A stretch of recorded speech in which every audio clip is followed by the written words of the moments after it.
All right, so yesterday on the daily chart, we saw a pretty nice, well, for the last couple days, we've been on in a breakout of the daily 9 moving average. And right now, today, what we're seeing in the morning session going into the New York session here in about an hour, we basically back tested the breakout of the 9 daily moving average. And we can do a couple things here. We can come back down, which we've already done overnight to test the retest the breakout area of the 9 daily moving average, and then go back up. Oh, in the New York session with the opening volatility, we can come right back down to that level, take out London lows or overnight lows, and then rally right back up just to continue in the direction of the breakout. And I see the bulls being super strong here as all the other time frames are starting to kind of like align with this thesis. And so there's a few scenarios that could play out. Again, we could come back down, retest this breakout area in the New York session, and then go back up. We may find some resistance today at the 25,843 or 875 level right here, to where it's played as resistance here, here, and then also a little bit of as resistance yesterday as well. And but today could be the day to where we actually break out of that. And if we do break out of that, then we can definitely expect to see previous day's highs and also previous week highs being taken out, like kind of it was yesterday, and we can continue to see some more upside potential.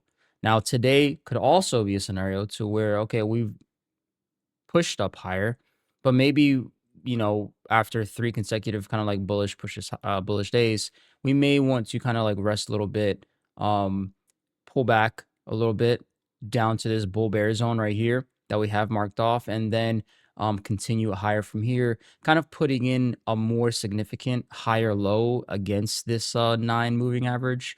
So those are the two scenarios I'm looking at on the daily. I don't know how far price is going to move. I don't know how deep things want to pull back to, but I know the possibilities that can happen. And if we look at the 4 hour time frame, we're kind of just like seeing more in-depth information. Again, overnight we had a really nice pullback, and if we look at the 4 hour, we just pulled back to the 50 moving average. And this is a nice spot and a nice higher low, because for the last couple of days we have been in a 4 hour 9 moving average uptrend. We have the breakout, higher high, higher low, higher high, higher low, and then the third higher high. Typically the trend is going to end after that. And so it does. We break the 9 moving average overnight, come back down, retest the 4 hour 50 moving average, and now we're looking like we're finding buyers here. And this looks like a really nice higher low to then start a new 9 uh, moving average uptrend on the 4 hour time frame, which is in direct alignment with what we're seeing on the daily chart. So we're seeing kind of like alignment with the daily and the 4 hour, and the potential, if we can break out of this of the 4 hour 9 moving average, then the longs are just going to look really nice, because this is a really nice higher low. And we can make a deeper higher low, like I said, by looking at the daily chart, which would then technically be, okay, the next spot we want to look for a higher low is kind of around the 100 moving average, or even this level down here. But if we give up this level here, we are no longer bullish. Honestly, we're no longer bullish if we kind of give up this the 630s, because that's been a pretty strong zone these past couple of weeks. But if we lose the 630s, we have the 3 barriers. Honestly, this is kind of like, okay, dang, this is a bull bear zone, but if we can hold these 2 levels, then that's really, then everything goes out the window for the bulls, to be honest. And if we look down at the 1 hour chart, here I actually have the scenarios, because we can operate off of if then statements when making decisions. We have to do a lot less thinking and just more reacting, because we already have the plan in place. And it's honestly been really pivotal for my trading, and I learned this from Chris Trading Boxes, and he's not too big on social media, but he's a really good trader who I've learned a lot from. And Yeah, I mean, these are the scenarios. So, I mean, the ones are obviously the bullish scenarios, the twos are the bearish scenarios. Again, I don't know what's going to happen, but I understand the possibilities of, hey, what can happen? And if this happens, I will do this. So that way I don't have to, I limit the amount of on the spot thinking. I already know, okay, well, I already mapped this out. Scenario one is playing out. I'm going to do this. Or, hey, we're kind of in the middle of scenario one finishing out. I can't really do anything. So let me wait to see if scenario 1.2 is going to want to play out, and then boom, right? Now here is what I am looking for. Okay. In the open, we can do one or two things. We can either continue to rally up because I'm earlier, like at 8 a.m., we had a really nice wedge breakouts where I could have capitalized off this up move. But in the New York Open, we can come back down to try to take out London low. And it's in perfect alignment with the 25, 713, 725 hourly zone here. And we can look for a nice reversal setup because, again, the daily is telling us to be bullish. And also the 4-hour chart is telling me to be bullish while we're holding the 50 moving average and then also the 9 moving average on the daily and 4-hour, like, nicely. So that's what I want to look for. I want to look for, okay, if we come back down here, I want to look for a bullish reversal setup. If we don't and we just continue higher, then what I can do is I can take a continuation trade towards the upside to this zone. But once we get to this zone, I want to see if I want to continue be longs, I need to see the bulls find acceptance up here, meaning we don't just quickly reject this zone. We come up to the zone, we consolidate, we have some sideways action, and that tells me that, hey, price is loading up to make another move up. Um, Most likely, right? Obviously, nothing's guaranteed, but that's what that's what it would tell me. So that's what I'd be looking for. And in those cases, what I'm looking for is if I'm looking for continuation to the upside, riding the trend, right? I want to look for wedge breakout patterns. That's what I want to do. Wedge breakout patterns. Take the long and then just ride the trend up. Right. I want to ride these the 9 moving average trend that's occurring on these time frames, especially if we get a breakout on the 4-hour.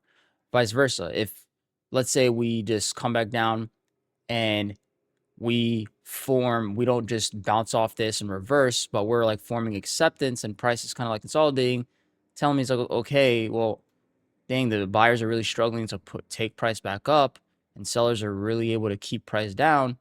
And if we get a wedge breakdown, then you can look for shorts riding that downside momentum down to the 630s, which have been a significant zone to where we've had a lot of like price interaction recently.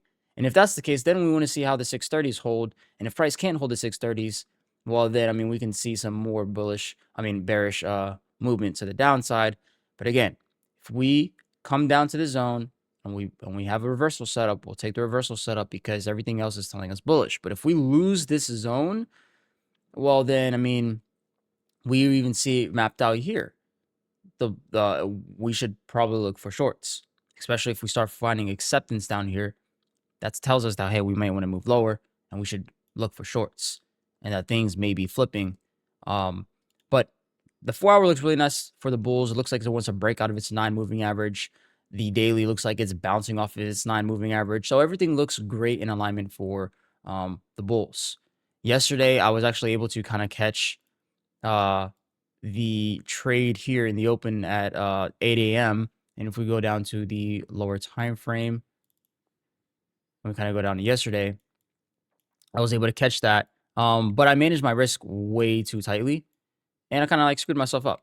So this is literally the exact trade I was in. I'm gonna just go like mark it up. I think I got in like at 78. Yeah, 78, which is again, meh entry price, right? Could have gotten in a bit earlier, but my stop loss was right here. Okay, my trade was never invalidated, right? But I managed my risk way too tightly, and unfortunate enough, I moved my stop to cover this candle here,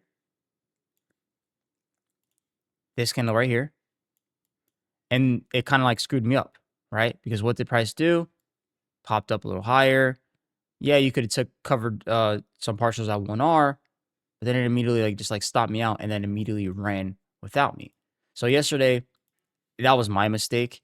I was kind of like listening to others' opinions about how they thought the day was going to play out, and it kind of like skewed my thinking to think that I had to like cover my risk a little bit more tightly because um we could have a choppy day because there was like misalignment with ES and NQ. But at the end of the day, I mean, listen, I had my trade idea. I took it and I overmanaged my risk. Bottom line, like that's just what happened. If I were just like respecting my stop loss and not moved it up, not choking out my trade, I mean, just look at the potential I could have had, right? I let's see the maximum amount of R multiple I could have got. Like this was a 9.5 R trade, straight up a 9.5 R trade, and I mean, I missed out on it. It was like this could have been the trade of the month.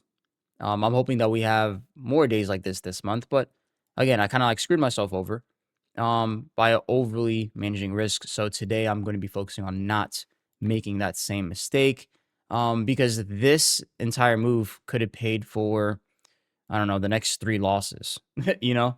And I still would have been green even after taking like 3 losses back to back, right? So that's why it's really important that I cannot choke these types of trades out. And then obviously you had some other continuations. You could have took a wedge breakout here, another one here, right? But then once we start getting up here, and then you're like, okay, we're a little bit overextended. But that's the review for today. And let's just see how today's kind of like panning out. I do think that today, well, right now we're at the 15-minute 100 moving average, and like I said, price can easily come down, test these London lows, reverse, and then kind of like go up from here. That's kind of what I would like because that's in really nice alignment with the higher time frame. But only time will tell. We're not going to assume what's going to happen. We're just going to plan out the scenarios and react.